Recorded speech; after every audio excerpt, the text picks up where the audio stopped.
Huawei was supposed to be trapped. Without access to the world's most advanced chip-making machines, its processors were expected to fall further behind every year. But instead of building smaller transistors, Huawei claims it has found another direction entirely. Not smaller, upward. And if the technology works as advertised, it could change how the entire chip industry thinks about Moore's Law. Since 2019, export restrictions have prevented Huawei from buying ASML's most advanced lithography machines.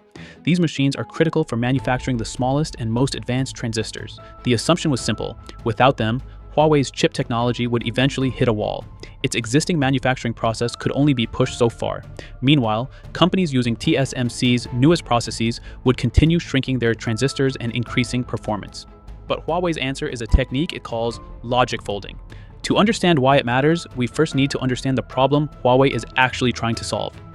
For around 60 years, chip progress came mainly from making transistors smaller. Smaller transistors meant more of them could fit inside the same area. They could also switch faster, use less energy, and reduce the cost of each computation. That repeating cycle became known as Moore's Law. But Moore's Law is not a law of physics. It is an observation that the industry managed to keep doubling transistor counts roughly every 2 years. And that approach is now running into physical limits. As transistors shrink, their internal channels become so thin that electrons can begin tunneling through barriers that are supposed to stop them. But the transistor itself is only part of the problem. The wires connecting billions of transistors are becoming narrower, increasing their electrical resistance. On advanced chips, the delay created by this wiring can be far greater than the delay inside the transistors themselves. So even when the transistors become smaller, signals do not necessarily travel across the entire chip much faster. That is one reason processor clock speeds have largely stopped increasing at the rate they once did. Huawei's idea is to stop treating transistor size as the only important measurement. Instead, it focuses on how long a complete signal takes to move through the circuit. And this is where logic folding enters the picture. A conventional processor is designed mainly across a flat, two-dimensional surface. Transistors and logic gates that need to communicate may be separated by long horizontal wires. Huawei claims it can divide this active circuitry into multiple layers and place those layers directly on top of each other. Connections that previously traveled across the chip can now travel vertically. Between layers, imagine replacing a massive single-floor factory with a multi-story building. Machines that were previously hundreds of meters apart can now be placed directly above one another and connected by an elevator. The critical technology is the distance between those vertical connections, known as the bonding pitch. The current industry standard is around 10 microns. Huawei claims it has reduced this to approximately 2 microns while maintaining almost 100% yield. This is also different from conventional chip stacking. Existing 3D packaging usually takes chips designed independently in 2 dimensions and connects them during manufacturing. Logic folding changes the layout earlier. Engineers identify the signal paths limiting the processor's speed and deliberately position those components closer together across vertical layers. But architecture is only useful if the numbers support it. Huawei's previous chip reportedly achieved around 155 million transistors per square millimeter.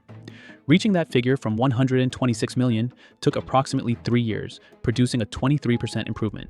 With logic folding, Huawei claims its upcoming Kirin 2026 chip reaches 238 million transistors per square millimeter. That is a 53% density increase in a single generation. It is still below the approximately 292 million transistors per square millimeter associated with TSMC's advanced N2 process. But Huawei is approaching that density using a manufacturing process previously believed to have little room left for improvement. The design reportedly needs 50% fewer clock buffers because signals can take shorter, vertical routes.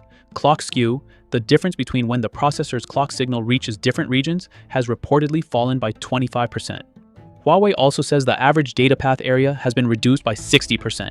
Together, these improvements allow the performance core to reach 3.1 GHz. That matters because reliably crossing 3 GHz was considered extremely difficult for Huawei without access to newer lithography. Huawei's longer-term target is even more ambitious: expand logic folding throughout the processor and reach 5 GHz by 2031.